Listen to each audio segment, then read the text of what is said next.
another episode of Life in Business. I am your host, Libby Langley. Oh my goodness me, today I'm going to talk to you about something so super sexy it's going to blow your mind. We're going to talk numbers. We're going to talk numbers, we're going to talk data, we're going to talk facts.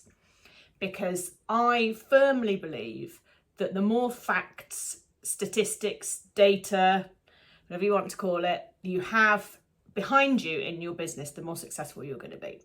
And you might not think that that's kind of all that sexy. You might not know how to kind of look at your numbers, and you might not be interested in numbers and data and all of that. But honestly, trust me, if you know some of the basics, absolutely, kind of without even thinking about it for your business, you're going to be a better business owner and you're going to be able to make better business decisions. And that's what this is all about, right? This is all about you being the best possible business owner that you can be and, making money, right? That's why we're doing this. It's not to say that you're, super motivated by money necessarily, or I don't know, driven like someone on Wall Street in the 80s or whatever. But you need to earn money. Everybody needs to earn money to pay the mortgage, pay the bills, do the nice stuff, go on holidays and all of that. And the easy option is to get a job, for sure, right? I mean, it comes with all sorts of challenges and all sorts of frustrations and difficulties. But at the end of the month, you get paid, yeah? You get paid, you get a pension contribution, you get paid annual leave, you get paid sick pay, you might get benefits such as healthcare, private healthcare, and who knows what, I don't know, gym memberships, all sorts of things. So being self-employed, having your own business isn't the easy option. I think it's the fun option. And it gets easier, right? And stuff like knowing your numbers make it easier for sure. But you have to put in the time, energy, and effort to learn all this stuff. And that's why I am here. And when I work with my clients, I work one-to-one with people, helping them to be better business owners, helping to kind of cut through all the all the nonsense that's floating around there and just give you the stuff that you need. It's utterly no fluff, no frills, the work that I do. And it's just, this is the stuff you need to know. Get better at this. You will make more money. You will be happier. You will have more time to yourself. So that's how I work with people. And one of the very, very first things that I do with almost every client is have this conversation I'm going to have with you today, is to talk about numbers. Because it's really, really difficult, impossible really, for me to help anyone to take steps towards their goal without knowing where they are now, right? It's like the time I ran a marathon, okay? So, not a runner, don't like running, not a natural athlete, don't like sport, don't like getting hot and sweaty. But I was doing parkrun. I started doing parkrun, which is 5k free run every Saturday morning around various parks in the UK and across the world. And I started doing that because some friends were doing it. And somebody said, I'm going to run the Paris Marathon. This was October. I'm going to run the Paris Marathon in April. Her and two others. Her and another, sorry, I would be the third. And I'm like, yes, that sounds like a good idea. So, if you want any ADHD impulsivity, there's an example for you. So I immediately signed up, and I do see things through when I commit to them, right? Absolutely. And so I started training. It took over my life. The two others dropped out. So I was going to do it on my own. And sure enough, I did it. And the thing is, in a marathon, just as an aside, it doesn't matter if you do it in 2 hours and 1 minute or whatever the world record is, or the slowest people at the London Marathon who are in fancy dress and it takes them 4 days, you just get the same medal, right? So it doesn't matter. But the point is that in order to be able to do that marathon, I needed to know my starting point. And my starting point was I could do 5k, or I just started to do 5k. I could do 5k without stopping. And so I knew I needed a plan. Right? I needed a training plan, and I needed to know how I could increase my distance, not about speed, it's about distance and time on feet, but I needed to know how I could do that. And so I knew what my starting point was. Absolutely, 5K was all right. Not easy, but all right. And the end point was 42 point whatever kilometers a marathon is, 26 miles. There's quite a jump, right? But I did it. And without knowing that starting point, I couldn't have done it, because I could have just woken up in January and said, yeah, let's go run a marathon. And, done kind of 3 weeks of half-assed training and off I went. But it doesn't really work like that. And it doesn't work like that in business. I tell you that to kind of put it into language and a kind of example that you will understand. Everybody understands. Everybody knows that you can't get up and run a marathon with zero training and zero prep. And yet we get disappointed if we haven't achieved our business goals. And it's like, well, why would you achieve your business goals? Because you didn't have a clear starting point, you didn't have a step-by-step action plan to get there, and you didn't know some of the basic data, which is the numbers, right? So, profit margin. Well, first of all, let me just talk about the difference between turnover and profit. And I've talked about this in previous podcasts before, so it might be interesting for you to go back and listen to those. I'll put a link in the show notes to them. But the difference between turnover and profit is that your turnover is basically how many sales you make, how much your sales generate.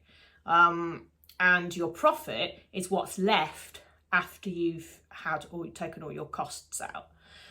And this is one of the absolute basics of business, but it's one of the things that people just kind of don't understand. And I mean, why should you, right? We all go into business not knowing anything, and we learn an awful lot to start with. But it's this kind of misunderstanding and the disappointment that comes with that is absolutely exacerbated by those people on Instagram, particularly on social media, and they talk about, I'm consistent 10K months, 100K months, I'm on my way to 1 million. And it's like, that's your turnover.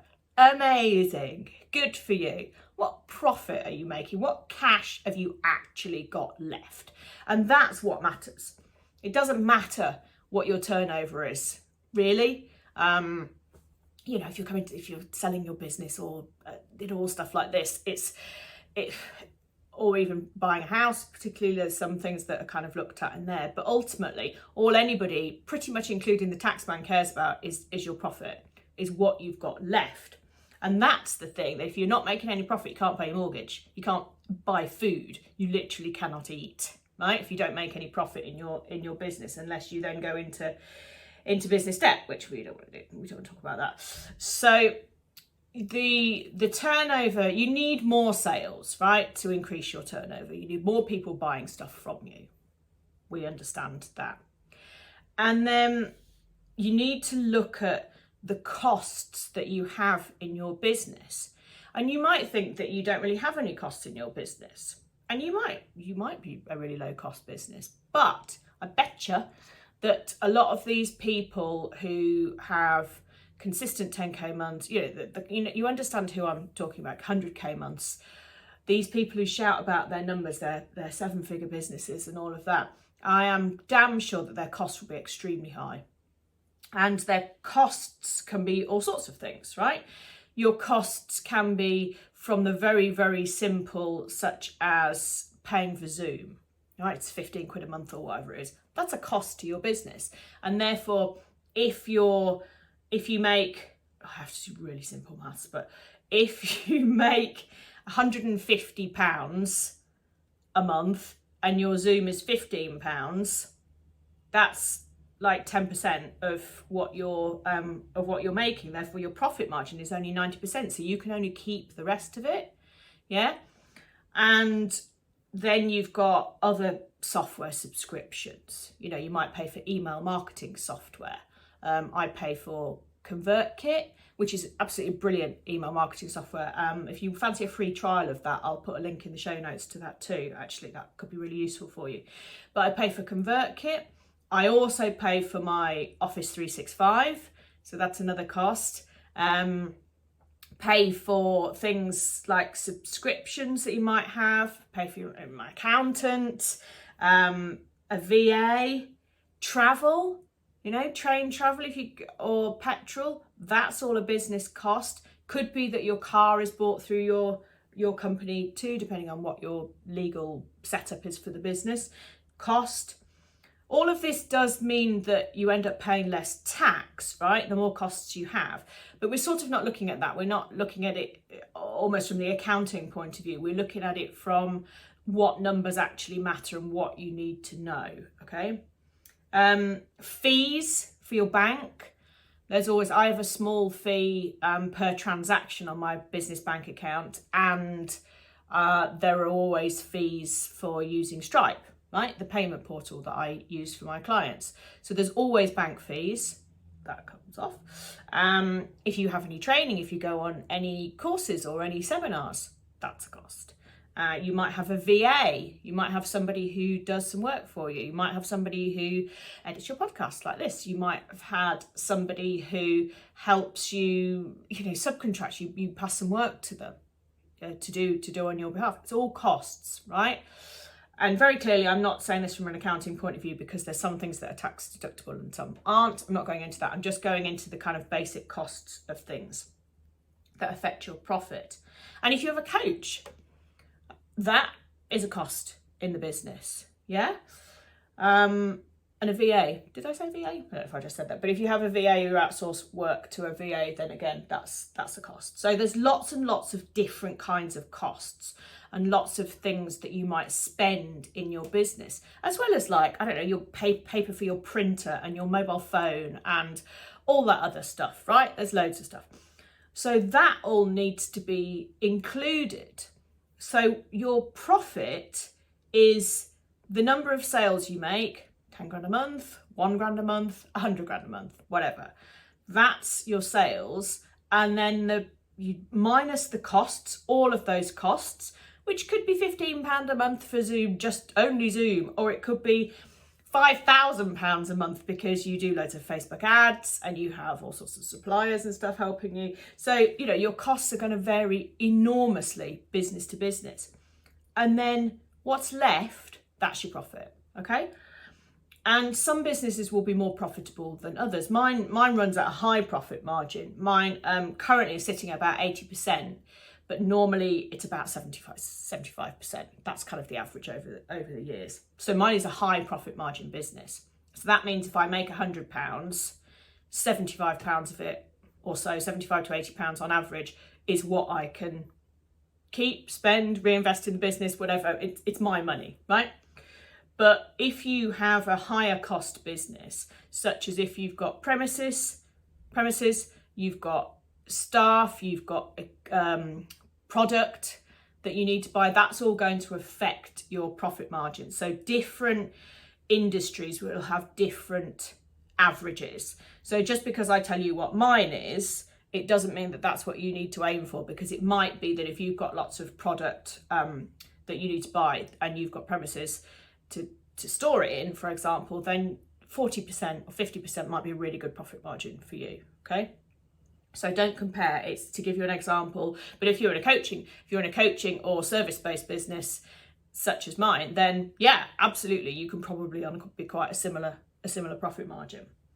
And I guess, having a business where your outgoings are considerably lower, your costs are considerably lower, it ultimately means that you need fewer clients to make more money. It just means that, which gives more freedom and flexibility. Certainly when I had back in the early days of my business, so from between early 2013 to 2015-16, I had staff and I had an office, and the cost for that was a lot. I mean, it was something like 12 grand a month that I needed to bring in just to pay for the office and the staff and all of that. And that is, that's huge. So my turnover was big, was bigger than it is now, was big back then, but the profit margin, terrible. one year, my highest turnover year, and I forget which year it was now, maybe 2014 or something. So, I mean, ages ago, but it's all part of my business learning curve. And one of the reasons I can help you with all of this by sharing my experience, but I think it was 2014. My turnover was multiple six figures and my profit margin was something like -3%. It was awful.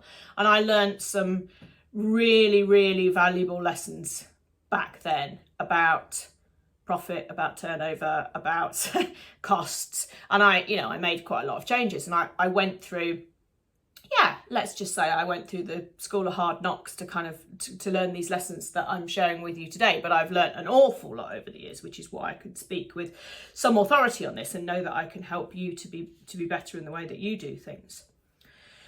So how does this kind of impact what you're doing, right? So you can work all that out. You can work out what your profit margin is. That's great. Knowing the percentage is brilliant. However, it is only the starting point, because ultimately you probably want to grow your business, or you want to keep your income the same but work fewer hours, right?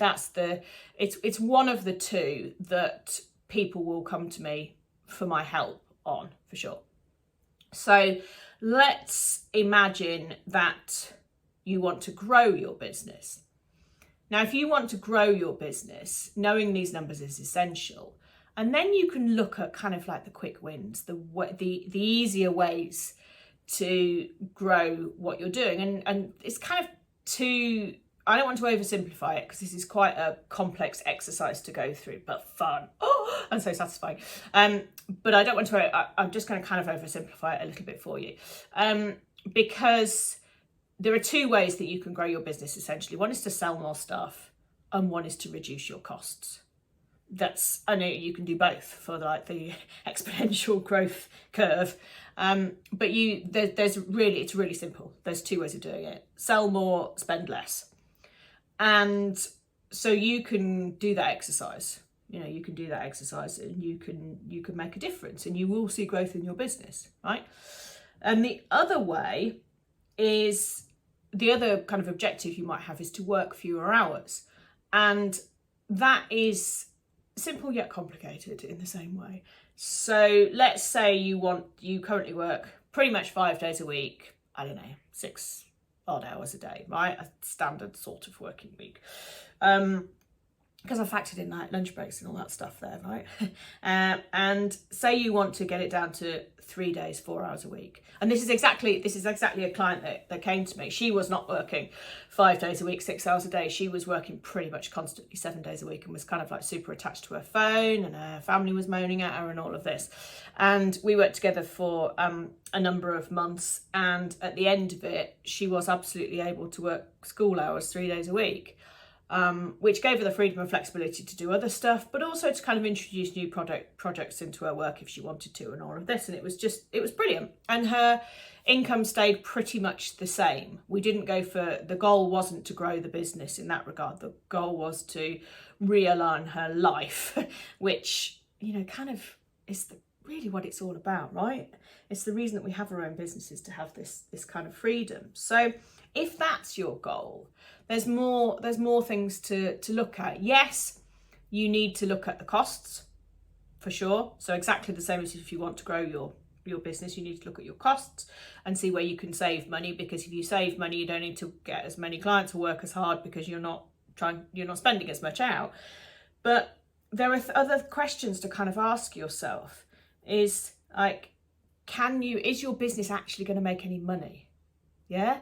If you're working as much as you're working because you need to do that to kind of just keep the turnover ticking over to satisfy the costs, your business isn't making money. So you can't reduce what you're doing, because then you won't be able to keep up with the costs, and you ultimately will just lose your house, right? So can you actually make money in your business? And this is a case of looking at your pricing and looking at your expenditure. And then what do you need to change in order to be able to kind of really have this income cost balanced? Yeah. So really, is your goal achievable? And for this client that I worked with, the answer was yes, because we streamlined a lot of things. That was really what we did. We streamlined a lot of processes that she had in her business, and we stopped her over delivering. So we put some really strict boundaries in place. She outsourced more. She had a remote team and she outsourced more, which freed her up. And because the service was much more streamlined, the profit was about the same. Yeah. And it just became more of a sustainable business model, which was brilliant. And she could trust other people and take her foot off the gas a bit, which was great. I had another client who came to me wanting to grow her business, be better at business. And what actually happened, we worked together for 3 months. And what actually happened at the end of it was that she made a conscious choice to get a job. And whilst you might think, oh, well, you didn't help her to grow your business. It's like, yeah, but she made the conscious choice that was right for her. And the reason that she did that was because one of the first things I said to her, I know it's just so hard to say this, but sometimes you've just got to kind of just say it. She was never going to make any money with the business the way it was, because when we'd done this cost exercise, she was losing money. And her fear was that there was a kind of expected cost for the services that she was offering. She was offering classes to people. There was an expected cost for that, cost limit for that. And if it was more, people wouldn't pay it because there's competition and all of that. And I don't believe that that's necessarily true, right? Because, you know, there are loads of cars on the road. They're all just cars. They all just get you from A to B. But you can buy a banged up old, clapped out old banger for like £1,000. Or you can spend, I don't know, how much is the most expensive car? Some custom made something is probably over £1 million. And there's everything in between. So there is a market for everything, okay? So that's an aside, but it's also very true. You can just charge what you want to charge. But she hadn't factored in her costs for stuff. You know, she knew what her turnover was, so she knew what she brought in, but she hadn't factored in the petrol, the time, the equipment, the room hire, all of this stuff. And it just wasn't going to be a profitable business. Now, we could have made it a profitable business. We could have made lots of changes to it. But as a result of us talking it through and working together, she actually got a gig in a school and doing what she was doing, and then they ended up offering her a job. So it was amazing. So everybody was happy, and it was really super. But it was really interesting to work with someone who made the conscious decision to do something different, and I think that's really, really brave and really commendable. And that, you know, that could happen for all of us. Okay, we get to the point where we decide, you know what, I want to do something different now, and there's never any shame in that. But she was only able to do that as a positive thing and a conscious thing because she'd been through this exercise, because she knew what her numbers were. And if she hadn't have done that, she might have still ended up getting a job, even the same job, but it would have been done in a different state of mind. It would have been done in I can't make my business work, I'm going to get a job. You know, that sort of defeatist, negative way. But because she did know her numbers and she did know where the business was going and she did know what she made and what it cost her and all of that, she was able to say, do you know what, this is not right for me. I'm gonna choose the other option. Brilliant. But can you see how these numbers are kind of everything? And I do think that makes them pretty sexy, because they are absolutely the kind of basis, the foundations for a really successful business. And if I asked you, what's your profit margin? I'm sure that a high proportion of you couldn't tell me. And that's exactly what I can help you with. And I would love to be able to help you with that. And I think that just getting to grips with that alone will change your business forever, and certainly your mindset, and make you a more confident business owner. So what I suggest to you is have a go at this, but book in for a 30-minute mini strategy session with me. Book in for a 30-minute mini strategy session with me, and we'll go through it all. So you can bring what you know, and also what you don't know, questions that you've got, and I can help you get clarity on this. Absolutely so you feel confident, and so that you know these numbers, and so that I can say to you, what's your profit margin? You could say, boom, 30%, but I want it to be 80%, or wherever you are. And then that's something that, you know, longer term we could look at or whatever. But the 30-minute strategy session with me is absolutely something that will push you forward and give you this confidence, give you this clarity, give you this focus, and give you this direction for what you need to work on. Because without the clarity and direction, you can be working really, really hard, kind of on the wrong thing. And I hate that because it's just such a waste of time. And you know, time's precious and energy is limited, particularly when you're over 40, you start to get a bit older, and that all needs to be protected, right? That's the reason that you're in business, I'm in business, is to be able to have this flexible and fluid life. And I want to help you protect that. So I'm putting a link in the show notes. There's a link in the show notes to book yourself a 30-minute strategy session. Oh, that word, strategy. I just can't say it properly. 30-minute strategy session with me by Zoom, date and time of your choice. I'll put that in the notes, but I promise you it will make an enormous difference to you and to your business. And that's what I really care about. That's my mission in life, is to make you a better business owner. Fantastic. So go get your calculator out, go look at your spreadsheets and your finance software, or the receipts in a bag, however you do it, and book yourself in with a session, and I will speak to you next week. See you soon. Lots of love.